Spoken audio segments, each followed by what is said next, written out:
السلام علیکم ورحمۃ اللہ وبرکاتہ۔ نحمدہ ونصلی علی رسولہ الکریم، اما بعد، اعوذ باللہ من الشیطان الرجیم، بسم اللہ الرحمن الرحیم۔ شہر رمضان الذی انزل فیہ القرآن ھدی للناس وبینات من الھدی والفرقان فمن شہد منکم الشہر فلیصم، صدق اللہ العظیم۔ میں امید کرتا ہوں کہ آپ تمام ساتھی خیر و عافیت سے ہوں گے۔ سب لوگ عقیدت سے، محبت سے ایک مرتبہ درود شریف پڑھ لیجیے۔ اللہم صلی علی محمد وعلی آل محمد کما صلیت علی ابراہیم وعلی آل ابراہیم انک حمید مجید۔ اللہم بارک علی محمد وعلی آل محمد کما بارکت علی ابراہیم وعلی آل ابراہیم انک حمید مجید۔ الحمدللہ ثم الحمدللہ، رمضان المبارک کا سیکھنے سکھانے کا سلسلہ اپنے مقصد کی جانب رواں دواں ہے۔ اللہ کا فضل ہے کہ ہم لوگ یہاں پر روزانہ آتے ہیں، بیٹھتے ہیں، سیکھتے ہیں۔ اللہ تعالیٰ یہاں بیٹھنے اور سیکھنے کے ساتھ ساتھ پروردگار ہمیں عمل کی بھی توفیق عطا فرمائے۔ گزشتہ 2-3 نشستوں میں آپ حضرات کے سامنے رؤیت ہلال کے مسئلے پر، یعنی کہ چاند دیکھنے کے مسئلے پر، اور رمضان المبارک کی اہمیت پر بات آ چکی ہے۔ میں کوشش یہ کر رہا ہوں کہ اس رمضان کے مہینے میں کوئی بھی ٹاپک چھوٹ نہ جائے، چاہے پورے 30 کے 30 دن سبق ہو۔ مجھے امید ہے کہ آپ لوگوں کا دل اچھاٹ نہیں ہوگا، پریشان نہیں ہوں گے، امید ہے، پورا یقین ہے انشاءاللہ۔ بلکہ جس دن سبق نہیں ہوگا اس دن آپ لوگوں کو شاید مجھ سے شکایت ہو، اس لیے میری کوشش یہ رہے گی کہ چاہے 25-30 دن جتنے بھی ایام ہیں سب دنوں میں سبق ہو جائے۔ حالانکہ اس کی نوبت نہیں آئے گی، سبق پہلے ہی ختم ہو جائیں گے، لیکن کوشش یہ ہے کہ تمام ہی ٹاپکس، جتنے عنوان ہیں، جتنے مضامین ہیں رمضان کے متعلق، سب کے اوپر باتیں آئیں، سب کے فضائل آئیں، سب کے مسائل آئیں۔ ابھی تک تو رمضان کے مہینے کی بات ہوئی ہے، اب انشاءاللہ روزے کی فضیلت اور اس کے مسائل پر گفتگو ہوگی۔ اسی طریقے سے تراویح کی فضیلت اور اس کے مسائل پر گفتگو ہوگی۔ پھر سحری کا نمبر آتا ہے، اس کے بعد افطاری کا نمبر آتا ہے، اس کے بعد قرآن مجید کی تلاوت کا نمبر آتا ہے، اس کے بعد رمضان المبارک کے مہینے میں ذکر کرنے کی اپنی ایک جو ہے وہ فضیلت ہے، اس کا ثواب ہے، تو ذکر کا بھی انشاءاللہ نمبر آئے گا۔ اسی طریقے سے رمضان کے آخری عشرے میں اعتکاف کرنا، ایک گوشے میں بیٹھنا، انشاءاللہ اس پر بھی بات آئے گی۔ اور اس کے بعد شب قدر کے اوپر بھی انشاءاللہ بات ہوگی۔ رمضان المبارک کی آخری رات، یعنی کہ عید الفطر کی رات، جس کو ہم لیلۃ الجائزہ کے نام سے جانتے ہیں، اس پر بھی انشاءاللہ گفتگو کریں گے۔ اور اسی طریقے سے اگر درمیان میں کوئی اور موضوع سمجھ میں آیا کہ ہاں بھائی یہ بات رہ گئی، ابھی تو جو میرے ذہن میں تھے میں نے وہ آپ کے سامنے رکھ دیے، اگر کوئی اور مضامین ہوئے اور میرے ذہن میں نہ ہوئے تو انشاءاللہ عز و جل ان مضامین کو بھی میں آپ کے سامنے رکھ دوں گا۔ اللہ پاک مجھ کو صحیح کہنے کی اور ہم سب کو ان تمام باتوں پر عمل کرنے کی توفیق عطا فرمائے۔ تو انشاءاللہ اب اس سلسلے کو آگے بڑھاتے ہوئے آج کے موضوع پر بات کرتے ہیں۔ جتنے مضامین میں نے ابھی بتائے اس میں یہ موضوع نہیں بتایا جو آج ہوگا انشاءاللہ، وہ یہ کہ رمضان المبارک کے مہینے میں کون کون سے کام ہیں جو ہمیں کرنے چاہیے، اور کون کون سے ایسے کام ہیں جو ہمیں نہیں کرنے چاہیے، بچنا چاہیے۔ دیکھیے، ڈوز اینڈ ڈونٹس 2 طرح کے ہیں، کچھ کرنے کے کام ہیں اور کچھ چھوڑنے کے کام ہیں۔ اس صورت کے اندر ایک بات ضرور سمجھ لینی چاہیے کہ ہماری زندگی میں ایسے بہت سارے اعمال ہیں جن کو ہم ثواب سمجھ کے کر رہے ہوتے ہیں لیکن ہمیں نہیں کرنے چاہیے، اور اسی طریقے سے بہت سارے کام ہیں کہ جو ہمیں اس مہینے میں کرنے چاہیے لیکن نا علمی کی وجہ سے ہم ان کو نہیں کر پاتے۔ لہٰذا یہاں پر ان دونوں ہی باتوں کے اوپر میں توجہ دوں گا کہ کون کون سے اعمال ایسے ہیں جن کو ہم دیکھیں اور کون کون سے اعمال ایسے ہیں جن کو ہم چھوڑیں، ترک کریں۔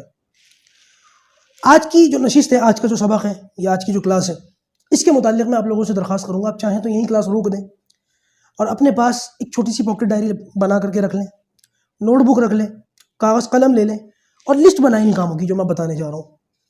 ابھی رمضان المبارک آج 3را روزہ ہے، کوئی لمبی چوڑی ہماری اتنی وہ نہیں ہوئی، ابھی پورا مہینہ پڑا ہوا ہے۔ لہٰذا 27-28 دن جو بھی بچے ہوئے ہیں، 26-27 دن، ان بچے ہوئے ایام میں ان بتائی ہوئی لسٹ کے کاموں کے مطابق انشاءاللہ ہم رمضان گزاریں گے۔ مجھے پورا یقین ہے انشاءاللہ عز و جل اس رمضان کے گزرنے کے بعد آپ کے دل میں ضرور تبدیلی اور کیفیت محسوس ہوگی انشاءاللہ۔ آپ سے درخواست ہے کہ آپ ان چیزوں کو لکھنا شروع کر دیں۔ سب سے پہلا کام جو رمضان المبارک کا مہینہ ملتے ہی کرنا چاہیے، بلکہ ملنے سے پہلے کر لینا چاہیے، لیکن کوئی بات نہیں، اب تک نہیں کیا، اب کر لیں۔ سب سے پہلا کام جو رمضان کا مہینہ بندہ پائے تو کیا کام کرے؟ علماء نے فرمایا سب سے پہلا کام جو انسان کو کرنا چاہیے وہ ہے توبہ۔ توبہ اپنے گناہوں سے، اپنی نافرمانیوں سے، اپنی غلطیوں اور کوتاہیوں سے۔ اور توبہ کیسے ہوتی ہے؟ توبہ کے لیے بھائی ظاہر سی بات ہے کہ جو کچھ گناہ کیے ہیں ان پر شرمندگی کا احساس ہو کہ ہاں بھائی مجھ سے غلطی ہوئی ہے، شرمندگی ہوئی ہے۔ دوسرا، آئندہ نہ کرنے کا ارادہ ہو کہ اب آئندہ نہیں کروں گا۔ اور تیسرا، چھوڑ دیا ان کو، اب نہیں کرنا، توبہ، شرمندگی ہے۔ تو یہ 2-3 کام ہیں، ان کو دیکھنا پڑے گا توبہ کے اندر۔ لیکن یہاں ایک بات یاد رکھیے گا، بہت سارے لوگ یا دھوکے میں مبتلا ہیں یا جان بوجھ کے خود کو دھوکہ دیتے ہیں، مجھے تو نہیں پتا، لیکن اس دھوکے کو صاف کرنے کے لیے میں اس بات کی وضاحت کر دوں کہ توبہ کے اندر شرط اس بات کی ہے کہ حقوق ادا کیے جائیں۔ حقوق بہرحال جو ہیں وہ باقی رہیں گے، وہ توبہ سے معاف نہیں ہوتے۔ اب حقوق جو ہیں وہ 2 طرح کے ہیں۔ نمبر 1 حقوق اللہ کے حقوق جو بندے کے اوپر آتے ہیں، اور نمبر 2 حقوق العباد، بندوں کے حقوق جو بندوں کے اوپر آتے ہیں۔ حقوق اللہ اور حقوق العباد۔ دیکھیے ان حقوق میں اپنی زندگیوں کے اندر کوتاہیوں سے، نافرمانیوں سے جو بھی فرق ہماری زندگیوں میں پڑا، جو بھی نافرمانیاں ہم سے ہوئیں، توبہ کرنے سے وہ ساری تو معاف ہو گئیں، لیکن یہ حقوق جو ہم نے چھوڑے ہیں، چھوٹے ہیں، یا حق تلفی ہم سے ہوئی ہے، وہ معاف نہیں ہوتے۔ یہیں پر لوگ اپنے آپ کو دھوکہ دیتے ہیں، یہ دھوکے میں پڑے ہیں۔ اسی غلطی کو میں صاف کرنا چاہ رہا تھا۔ حقوق اللہ میں کون سی چیزیں ہیں؟ نماز ہے 5 وقتہ جو انسان سے چھوٹی ہیں، رمضان کے روزے ہیں، اسی طریقے سے اگر مالدار ہے تو زکوٰۃ ہے، اور حج کی فرضیت ہے۔ یہ 3-4 چیزیں ہیں کہ انسان کو اللہ تعالیٰ کے حقوق میں سے ان کی ادائیگی کرنا لازمی اور واجب ہے۔ نماز چھوڑی تھی، گناہ ملا، توبہ کرنے سے گناہ معاف ہو گیا، لیکن جو نماز چھوڑی تھی وہ ذمے سے ساقط نہیں ہوئی، اس کو پڑھنا پڑے گا، اس کو ادا کرنا پڑے گا۔ یہی کا یہی معاملہ روزوں کا ہے۔ حساب لگائیں، ابھی میں اس پر آؤں گا، قضا نمازیں کیسے پڑھنی ہے، اس کا کیا طریقہ ہے، اس پر بھی ابھی میں تھوڑی دیر میں بات کروں گا۔ ابھی فی الحال یہاں پر حقوق کی بات ہو رہی ہے کہ حقوق میں یہ چیزیں آتی ہیں۔ زندگی میں اگر کوئی روزے چھوٹے تھے، کوئی معاملہ ہوا تھا، بیٹھ کر کے حساب لگائے کتنے روزے چھوٹے تھے، اور ان قضا روزوں کو، چھوٹے ہوئے روزوں کو رکھنا شروع کر دیں۔ اگر زکوٰۃ تھی، کئی سالوں سے زکوٰۃ نہیں ہے، خاتون میرے پاس، میری مطلب اپنی یہ سمجھ لیں محرمات میں سے ہیں، محرمات میں سے ہیں، اور ان کا میرے پاس جو ہے خط آیا کہ بیٹا اتنے سالوں سے 28-30 سالوں سے زکوٰۃ نہیں دی، 28-30 سال زکوٰۃ ہی نہیں دی۔ میں نے کیا سوچ کر بیٹھی نہیں تھی آپ؟ سب کی زکوٰۃ دیجئے، کہہ رہے ہیں کہ جو بھی چیزیں ہیں وہ ساری ختم ہو جائیں گی اسی میں۔ میں نے کہا کیا بولوں میں اب آپ کو، یہ آپ کے اوپر لازم ہے، آپ کی چیز ختم ہو جاتی ہے وہ ایک الگ سی بات ہے، لیکن اگر آپ نے ادا نہیں کیا تو یہ اتنے سالوں سے جو آپ نے معاملہ روکا ہوا ہے، کہیں اللہ تعالیٰ کو اس بات کی، خدا نخواستہ اللہ تعالیٰ اس بات پر ناراض ہو گیا۔ 28-30 سال بہت لمبا عرصہ ہو گیا، اتنے سالوں سے زکوٰۃ ہی نہیں دی، کمال کی بات ہے۔ تو سوچنے کی بات یہ ہے کہ جو چیزیں اللہ تعالیٰ کے حقوق میں سے ہمارے اوپر آتی ہیں، ان کو جو ہے وہ آدمی ادا کرے، ادا کرنے کی کوشش میں لگ جائے، فکر میں لگ جائے، انشاءاللہ کہیں نہ کہیں نکل ہی جائے گا ایک نہ ایک دن۔ ایسے ہی اگر مالدار تھا، حج نہیں کیا تو اب حج کرے۔ ہاں اگر حالات خراب ہو گئے، مالداری کے ٹائم میں حج نہیں کیا اور اب حالات خراب ہو گئے، فائنینشیل کنڈیشن جو ہے وہ ڈاؤن ہو گئی، تب ایک الگ سی بات ہے، توبہ استغفار کرے۔ لیکن اگر حالات ٹھیک ہیں، اب حج کرے، اب دیر نہ کرے، توبہ کر لی نا، اب دیر نہ کرے۔ حقوق اللہ کے بعد دوسرا نمبر اگر کسی چیز کا آتا ہے وہ ہے حقوق العباد، اور یہ بڑی ٹف چیز ہے، بڑی خطرناک چیز ہے۔ بعض علماء کی مجالس میں بیٹھ کر، بعض کتابوں کا مطالعہ کر کے ایک چیز ہماری سمجھ میں آتی ہے، وہ یہ کہ شاید اللہ تعالیٰ حقوق اللہ معاف فرما دے قیامت کے دن۔ یہ بھی شاید ہے، غلط فہمی لے کے مت اٹھیے گا ہماری کلاس سے، کبھی آپ یہ کہیں کہ انہوں نے یہ کہا ہے کہ حقوق اللہ معاف ہو جائیں گے، یہ بھی شاید ہے۔ کوئی شخص ایکسیپشن میں ہو، اللہ تعالیٰ معاف کر دے تو ایک الگ سی بات ہے، معاف حقوق اللہ بھی نہیں ہوں گے، لیکن 1% شاید 1% حقوق اللہ معاف ہو جائیں، حقوق العباد تو 1% بھی معاف نہیں ہوں گے، یہ دینے ہی پڑیں گے۔ حقوق العباد میں کیا ہے کسی کا مال کھا لیا، کسی کی زمین ہڑپ کر لی، کسی کو جو ہے اس کی غیبت کر دی، کسی کو گالی دے دی، کسی کی چغلی لگا دی، کسی سے حسد میں اس کو نقصان پہنچا دیا، یہ حقوق العباد ہے۔ اور یہ کس طریقے سے معاف ہوں گے؟ جس کا جو حق ہے اس کو دیجئے، اور اس سے جو تکلیف آپ کو پہنچے اس سے معافی مانگیے۔ یہ جب تک نہیں کریں گے حقوق العباد ساقط نہیں ہوں گے۔ بڑی خطرناک چیز ہے۔ قیامت کے دن کی رسوائی سے دنیا کی رسوائی بہت بھلی۔ آپ صلی اللہ علیہ وسلم نے خود فرمایا تھا کہ اگر میں نے آخری وقت میں، سیرت دیکھیے ابھی بھی اسباق موجود ہیں، اللہ کے رسول صلی اللہ علیہ وسلم نے زندگی کے آخری وقت میں فرمایا تھا کہ میں نے اگر کسی کے کوڑا مارا ہو تو یہ میری کمر حاضر ہے، اپنا بدلہ لے لے۔ اور یہ میں فارمیلٹی کے لیے نہیں کہہ رہا ہوں کہ میں بھی کہہ زبان سے کہہ دوں اور بعد میں کوئی بدلہ لینے کھڑا ہو تو مجھے برا لگے گا۔ میرے ساتھ یہ معاملہ نہیں ہے، میں آخرت میں نہیں دے سکتا۔ کائنات کے نبی، کائنات کے سردار، اللہ تعالیٰ کے لاڈلے اور محبوب نبی، وہ تو یہ بات کہیں، اور ہم لوگ دنیا کا کھا کے آرام سے بیٹھ جائیں۔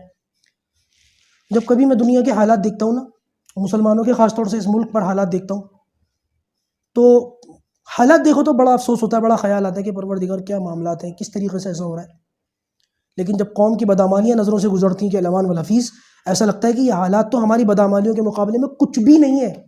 خدا کی قسم کھائی جا سکتی ہے اس بات کے اوپر کہ حالات کچھ بھی نہیں ہے، جیسی ہماری نافرمانی اور بدعمالیاں بھی چل رہی ہیں اس رمضان کے مہینے میں۔ دو باتیں سنی ابھی میں نے۔ ایک تو یہ کہ وہ ایک شخص کو جو ہے دکان بیچ دی اپنی، یہ دکان لے لو میری۔ اچھا بھائی ٹھیک ہے، کاغذ واغذ دکھا دیے، میری دکان ہے، اور بالکل اس کو معتبر کر کے اور اچھے طریقے سے اس کو لے لیا، بوتل میں اتار لیا، دکان بیچ دی، کاغذ دے دیے، چلے گا دکان بیچ کے، یہ جا اور وہ جا، لاکھوں کا سودا تھا۔ وہ اللہ کا بندہ دکان کھول کے بیٹھ گیا، 2-3 دن اس نے کام کرا، پولیس آ گئی۔ پولیس نے آ کر کے بھائی دکان کیسے کھولی؟ کہ سر وہ دکان خریدی ہے میں نے، مالک ہوں، اس لیے دکان کھول کے بیٹھا ہوں۔ پولیس نے کہا اس دکان پر ہم نے سیل لگا رکھی۔ وجہ کیا تھی وہ تو چھوڑو اس کو، اللہ ہی بس سب کے پردے رکھے۔ اس دکان پر ہم نے سیل لگا رکھی، تم نے کھولی کیسے؟ کہ اللہ کا سر سیل کیسے لگے؟ تو دکان خریدی ہے، کہ جو اس کا پچھلا اونر تھا اس کے یہ کرتوت تھے، یہ معاملات تھے، اس طریقے سے ہم نے اس پر سیل لگا دی تھی، دوبارہ سیل لگے گی اور تمہارے اوپر بھی اس دکان کو کھولنے کا جرمانہ لگے گا۔ وہ غریب دکان کا شٹر گرا دیا گیا، پتہ نہیں 30-35 لاکھ کتنے کی اس نے دکان خریدی تھی۔ اس گرے ہوئے شٹر کے آگے کہ اتنا پیسہ میں نے اس دکان پر خرچ کرا ہے، لاؤ کچھ تو نکالوں، اپنی ہی دکان کے آگے بیچارہ ریڑھی لگا کے اپنا سامان بیچ رہا ہے۔ یہ کرنے والا کون تھا؟ مسلمان۔ بہت برا لگے گا یہ باتیں سنتے ہوئے آپ کو، لیکن یہ ہم کر رہے ہیں اس رمضان کے مہینے میں کر رہے ہیں۔ کوئی مجھ سے پوچھے نا، میں ابھی بھی اس دکان پہ لے جا کے کھڑا کر کے دکھا سکتا ہوں کہ دیکھو یہ بندہ ہے بیچارہ، یہ اس کے ساتھ ہوا ہے۔ اپنی ہی دکان، مطلب جس دکان کو خریدا اس کے سامنے ٹھیلے پر مال بیچ رہا ہے۔ کس دل سے بد دعا دے گا وہ؟ کیسے ہائے دے گا وہ؟ یہ پیسہ کہاں لے کے جائے گا؟ ایسی ایک اور بالکل سیم ٹو سیم اور سیم علاقے کی کہانی ہے، میں نام نہیں لیتا کس علاقے کی کہانی ہے، ورنہ اب سب سمجھ جاؤ گے۔ ایک غیر ایمان والا ایک دکان پر بیٹھ کے کام کرتا ہے، اور اتنی پرانی دکان ہے کہ اس کے باپ دادا بھی اسی دکان پر بیٹھے کاروبار کرتے ہوئے آ رہا ہے، سیم کاروبار۔ پہلے اس کے دادا نے کیا، پھر اس کے باپ نے کیا، اور اب وہ کر رہا ہے، وہ بھی کرتے کرتے بوڑھا ہو گیا، اتنے سالوں سے اسی دکان پر سیم بزنس کر رہا ہے۔ ایک مسلمان نے کیس ڈال دیا اور بڑے پکے ٹھکے پیپر بنوا لیے، قانونی داؤ پیچ جو جانتے ہیں، ہندوستان کے اندر تو قانون کا کیا حال اور کیا سسٹم ہے، لا اینڈ آرڈر کا ہم سب جانتے ہیں، سچ کو جھوٹ اور جھوٹ کو ثابت کرنے میں زیادہ ٹائم نہیں لگتا۔ لہٰذا اس ایمان والے نے، اس مسلمان نے، کہے گا ایمان والا، بس زبان اللہ حفاظت فرمائے، زبان سے کچھ دوسری بات نکلے، اس نے اس دکان پر کیس ڈال دیا کہ یہ دکان تو میری ہے، تم اس کے مالک نہیں ہو، اور کیس جیت گیا۔ میں نے بتایا نا، لا اینڈ آرڈر دھجیاں اڑی ہیں یہاں تو۔ جیت گیا تو وہ اس سے کہا دکان خالی کرو، اور آخر میں اس کو یہ آفر دیا کہ بھائی ایسا ہے، تم اتنے ٹائم سے اس دکان میں کام کر رہے تھے نا، اپنا کام جاری رکھو، کرایہ دیتے رہنا۔ وہ غیر ایمان والا اپنی ہی دکان کا کرایہ دے رہی ہے مسلمان کو۔ شرم نہیں آتی ہمیں؟ بالکل شرم نہیں آتی۔ اگر آتی تو بس خدا کا، اللہ تعالیٰ کو کون سا منہ دکھایا جائے گا قیامت کے دن، میری تو یہ سمجھ میں نہیں آتا۔ ایسی کتنی باتیں جو میں آپ کے سامنے رکھ سکتا ہوں، کتنی، لیکن سچ بات تو یہ ہے کہ شاید میں بیان نہ کر سکوں، شاید آپ سن نہ سکیں. اتنی بری حالت ہے اس قوم کی. اللہ سے نہیں ڈرتے، اللہ کے رسول سے نہیں ڈرتے، موت سے نہیں ڈرتے، اپنی موت کو بھولے بیٹھے ہیں. اب بتاؤ، ایمانداری سے بتاؤ، اس غیر ایمان والے پر کیا سبق جائے گا؟ یہ جو غیر ایمان والا ہے، جس کی دکان تھی، اس طریقے سے ہڑپ کی اور اس کو اسی کی دکان میں وہی کام کروا کے اب کرایہ لینا شروع کر دیا، مالک بھی بن گیا اس کے. کیا میسج جائے گا؟ مسلمانوں کو کوسے گا نہیں، دشمن نہیں بنے گا. تمہارا دشمن تمہارے بچوں کا دشمن، تمہاری نسلوں کا دشمن، اور پھر تم یہ کہتے ہو کہ غیر ہمارے اوپر مسلط ہو رہے ہیں. تو کچھ غلط نہیں کر رہے ہیں مسلط ہو کے، اگر ان حالات میں وہ لوگ ہمارے یہ معاملات دیکھ رہے ہیں تو. ہاں، اللہ کا فضل ہے، کرم خدا کا، کہ مسلمانوں نے اچھی مثالیں بھی قائم کی ہیں. پچھلے سال مسلمانوں نے روزے توڑ توڑ کر کے پلازمہ دیے ہیں کووڈ کے مریضوں کو. اللہ کا فضل ہے، کووڈ سے مرنے والے غیر ایمان والوں کا جنازہ اٹھا کر کے یہ لوگ لے کر کے گئے. بعض جگہ تو حالانکہ میں ایگری نہیں کرتا، لیکن بعض جگہ سے یہ سننے میں آیا کہ پورے ہندو ریتی رواج کے مطابق ان کو جو ہے ان کا انتم سنسکار کیا ہے. اس پر میں ایگری نہیں کرتا، لیکن یہ کہ نکل کر جب ان کا اپنا پڑوسی نہیں آیا تو مسلمان نکل کر آیا. جب حالات خراب ہوئے، اچانک لاک ڈاؤن لگا اور لوگ اپنے گھروں کی طرف دوڑے، سر پر گٹھلیاں رکھتے ہوئے، معذور بھی تھے، بچے بھی تھے، بوڑھے بھی تھے، عورتیں بھی تھی، چلچلاتی دھوپ میں، تو مسلمان ہی نکلا روزے کی حالت میں. کسی کو پانی پیش کر رہا ہے، کسی کو کچھ پیش کر رہا ہے، کسی کو کچھ دے رہا ہے، کسی کو کچھ دے رہا ہے. اللہ کا فضل ہے، یہ اچھی مثالیں ہیں. یہی وجہ ہے کہ کہیں نہ کہیں ابھی بھی امن اور بھائی چارہ قائم ہے. لیکن سکے کا دوسرا رخ، اس کو نظر انداز نہیں کیا جا سکتا، جو میں نے ابھی آپ کے سامنے رکھا. حقوق العباد کی ادائیگی بہت بڑی چیز ہے، اس میں بڑے بڑے پھنسے ہوں گے قیامت کے دن. اللہ ہماری حفاظت. تو سب سے پہلے توبہ، اور توبہ کے لیے شرط کیا ہے؟ حقوق کی ادائیگی. اللہ پاک اس مصیبت سے نکلنے کی جو ہے ہمیں توفیق دے اور ہماری ہمت بڑھائے. جس کا جو لیا دیا ہے بھائی، دیکھو یہ تو میں نے پھر بھی دور کی مثالیں دی ہیں. بیویوں کو مہر نہیں دیتے، بہنوں کو وراثت نہیں دیتے. اچھے اچھے بھلے دیندار متقی پرہیزگار شریف گھرانے کے لوگ ایک حج سے آ کر اگلے حج پر جانے والے بہنوں کو وراثت نہیں دیتے. لیے جائے تو لے لو، کیا کر لو گے؟ بیویوں کو مہر نہیں دیتے. کیا سناؤں؟ میں نے کہا نا، کیا میں سناؤں اور کیا آپ سنو گے؟ نہیں سن سکتے. بہت بری حالت ہے، بہت بہت بری حالت ہے. اللہ ہماری حفاظت فرمائے. تو سب سے پہلے جو ہے وہ ان اعمال میں جو سب سے پہلی چیز ہے جو کرنے کی ہے وہ ہے توبہ. اور دوسرے نمبر پر جو کرنے کا کام ہے توبہ کے بعد، یہ اس کو لکھ لیجئے گا، جو میں نے جیسے پہلے بتایا تھا نا، سب سے پہلا کام جو رمضان میں کرنے کا ہے وہ ہے توبہ، اپنے گناہوں پر شرمندگی اور ان کو چھوڑنے کا ارادہ اور آئندہ نہ کرنے کا عزم. یہ 2-3 نیتیں کرنی ہیں اور پھر حق ادا کرنے. یہ کام تو پہلے کرنا ہے. دوسرے نمبر پر توبہ کے بعد جو کرنا ہے وہ ہے اپنے نیت کی اصلاح. نیت کی اصلاح ضرور کرنی ہے. ہم روزے کیوں رکھ رہے ہیں؟ یہ تو نہیں کہ ٹرینڈ میں چل رہی ہے ایک چیز، ہاں بھائی برسات کے اندر جب وہ سارا معاملہ چلتا ہے تو مثال اچھی نہیں ہے اس لیے میں نے دی نہیں. سب روزے سے، ہم بھی روزے سے ہیں. نیت کی اصلاح کر لیں کہ یہ روزہ اس لیے نہیں رکھ رہا ہوں کہ ایک ماحول بنا ہوا ہے روزے رکھنے کا تو ہم نے بھی رکھ لیا. یہ بات میں اس لیے کہہ رہا ہوں کیونکہ بہت سارے لوگ روزہ رکھ کر مسجد کو نماز کو لیے نہیں جاتے. شروع میں بڑا جوش ہوتا ہے، بڑا ولولہ ہوتا ہے، پہلی صف میں بیٹھ جاتے ہیں. میں تو دعا کرتا ہوں کہ اللہ پاک یہ جو پہلی صف میں بیٹھے ہیں، اللہ پاک ان کو پورا سال اسی طریقے سے پہلی صف کے لیے قبول فرما لے. بلکہ یقین مانیے گا کہ ہماری مسجد میں جہاں میں نماز پڑھاتا ہوں، آج کل جو نمازی آ رہے ہیں جو پورا سال نہیں دکھتے، ان کے ساتھ بڑی خوش اخلاقی سے پیش آتا ہوں. آپ لوگوں سے بھی درخواست ہے کہ ایسے لوگوں کے ساتھ بڑی خوش اخلاقی سے پیش آئیے. جو 12 مہینے کے نمازی ہیں نا، جو پہلی صف میں نماز پڑھتے ہیں، نہیں ملے گی انہیں جگہ، آخری صف میں نہیں ملے گی. مسجد کے کسی اور باہر سین میں اوپر جا کے نماز پڑھیے. ان لوگوں سے ناراض مت ہوئیے گا، خدا کے واسطے. کبھی آپ ان کو کوسنا شروع کر دیں، ان کو ٹیڑھی آنکھ سے دیکھنا شروع کر دیں. یہی وقت ہے ان کی تربیت کرنے کا، ان کے ساتھ خوش اخلاقی سے پیش آنے کا. ان کے کندھے پر ہاتھ رکھیے، ان سے ہاتھ ملائیے اور خوشی کا اظہار کیجیے کہ ان کے مسجد آئے ہیں. ان کو ہو سکے تو تھوڑا تحفہ بھی دیجیے. تحفے دینے سے محبت بڑھتی ہے. حدیث ہے یہ کہ تحفے دینے سے محبت بڑھتی ہے.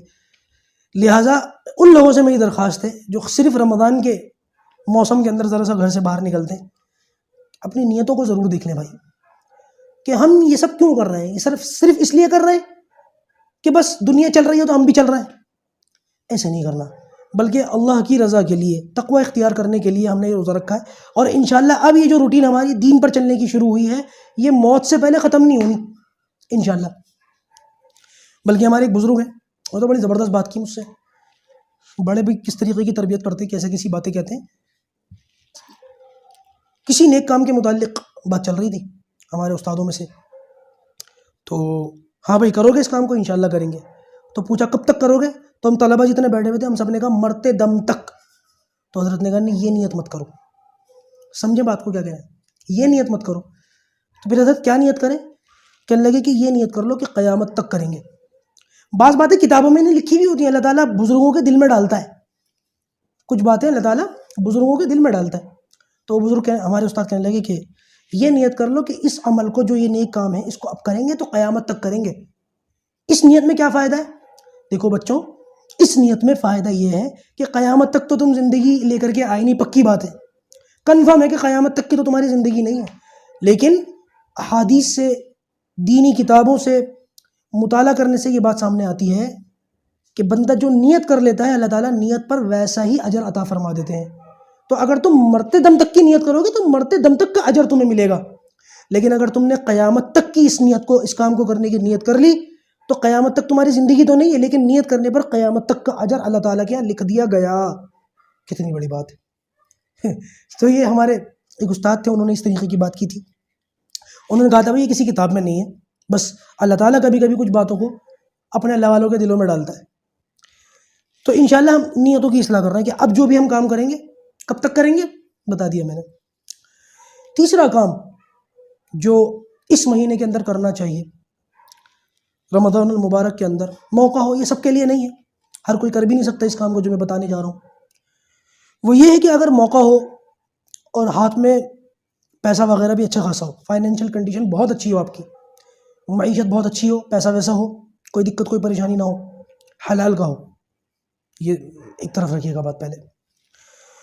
تو تیسرا کام آپ یہ کریں کہ رمضان کے مہینے میں عمرہ فرما لیں، رمضان کے مہینے میں عمرہ ادا کر لیں۔ رمضان کے مہینے میں عمرہ اور عام دنوں میں عمرہ تھوڑا سا فرق ہے، مہنگا ہو جاتا ہے، رمضان میں اچھے خاصے پیسے لگ جاتے ہیں، اس لیے کہ بعض کتابوں کے مطالعے سے یہ بات پتہ چلتی ہے کہ رمضان کے مہینے میں جو شخص عمرہ کرے وہ ایسا ہے جیسے اس نے اللہ کے رسول صلی اللہ علیہ وسلم کے ساتھ حج کیا۔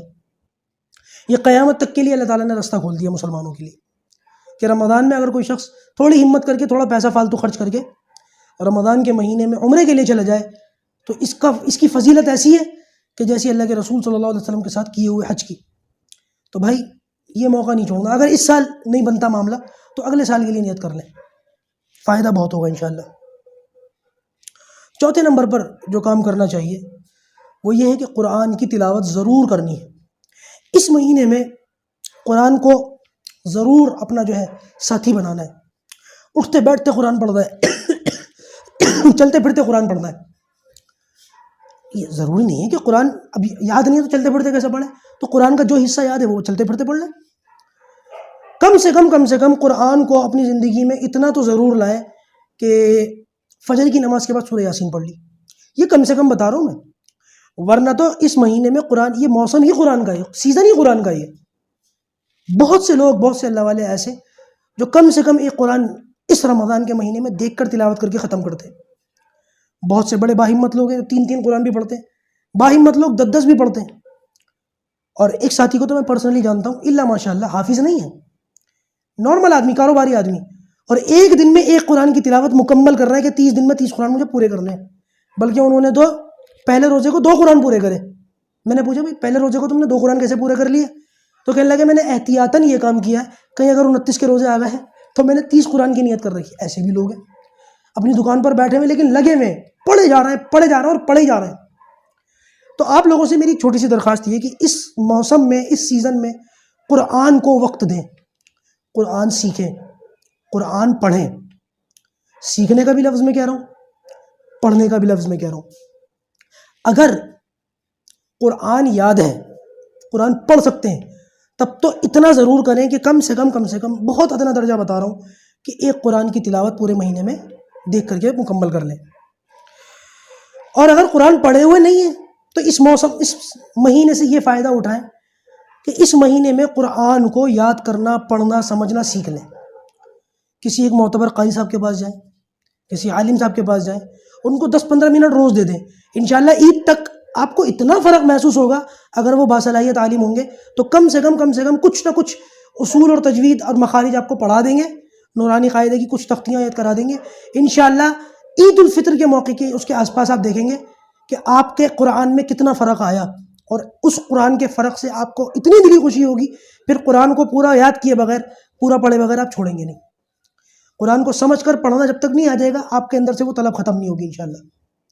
تو یا تو قرآن کو سیکھنا ہے، اور اگر سیکھے میں تو پڑھنا ہے، کم سے کم ایک قرآن ضرور پورا کرنا ہے۔ اس پورا کرنے کے علاوہ قرآن کی تلاوت کے چند ایک جو ہے وہ مواقع میں وہ بتا دوں۔ سب سے پہلے فجر کی نماز کے بعد سورہ یاسین کی تلاوت ضرور کریں، بڑی فضیلت ہے سورہ یاسین کی،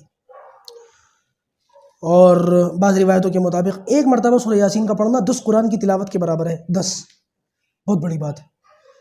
اور دوسرا وہ یہ کہ عشاء کی مغرب کی نماز کے بعد سورہ واقعہ پڑھیں، اور عشاء کی نماز کے بعد سورہ ملک پڑھیں، تبارک الذی بیدہ الملک 29ویں سپارے میں، اور سورہ واقعہ 27ویں سپارے میں سورہ رحمان کے بعد۔ ان 2-3 صورتوں کو اپنے اعمال کے اندر لے کر کے آ جائیں، اور ہو سکے تو جمعے کے دن سورہ کہف کو بھی لازم پکڑ لو۔ یہ قرآن کی تلاوت بھی ہو گئی، اور ان اعمال کی ایک بہت بڑی فضیلت ہے، جیسے میں نے سورہ یاسین کی بتائی، سب کو بتانا تو ممکن نہیں ہے، ٹائم بھی تقریباً پورا ہو گیا۔ تو یہ 3-4 کام جو میں نے ابھی بتائے ہیں، ان کو آج سے شروع کر لیجئے، آج سے ان کو اپنی زندگی میں لے آئیے۔ کون کون سی چیزیں؟ نمبر 1 توبہ، نمبر 2 نیت کی اصلاح، نمبر 3 اگر موقع ہو تو عمرہ، اور نمبر 4 قرآن مجید کی تلاوت۔ آپ یقین مانیں یہ کم سے کم 29-30 کام ہیں، جن میں سے میں صرف 4 بتا سکا آج کی کلاس میں۔ آپ اندازہ لگائیں ابھی کتنے اور چیزیں باقی ہیں۔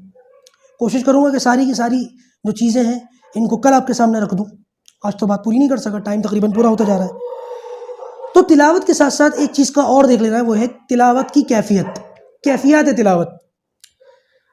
قرآن مجید کو صرف پڑھنا نہیں ہے، ایسا نہیں ہے کہ وہ چلتے پھرتے پڑھ رہے ہیں، حالانکہ یہ پڑھنا بھی بے فائدہ نہیں ہے، لیکن اگر آپ نے قرآن مجید کو پڑھنے کے ساتھ ساتھ اس کی کیفیات پر بھی غور و فکر کرنا شروع کر دیا تو انشاءاللہ عز و جل بہت فائدہ ہوگا، دل کے اندر کیفیت بنے گی، قرآن سے دل لگے گا، قرآن سے تعلق بنے گا۔ اس لیے قرآن مجید کی تلاوت کے ساتھ ساتھ اس پر کیفیات پر بھی تھوڑا سا غور و فکر کیجیے۔ میں ان 4-5 باتوں پر آج اپنی بات ختم کرتا ہوں، انشاءاللہ ثم انشاءاللہ اس سے آگے کی بات جو ہے وہ کل کی کلاس میں لے کر کے آپ کے سامنے حاضر ہوں گا۔ اللہ پاک جو کہا گیا سنا گیا ہمیں ان پر عمل کرنے کی توفیق عطا فرمائے۔ السلام علیکم ورحمۃ اللہ وبرکاتہ۔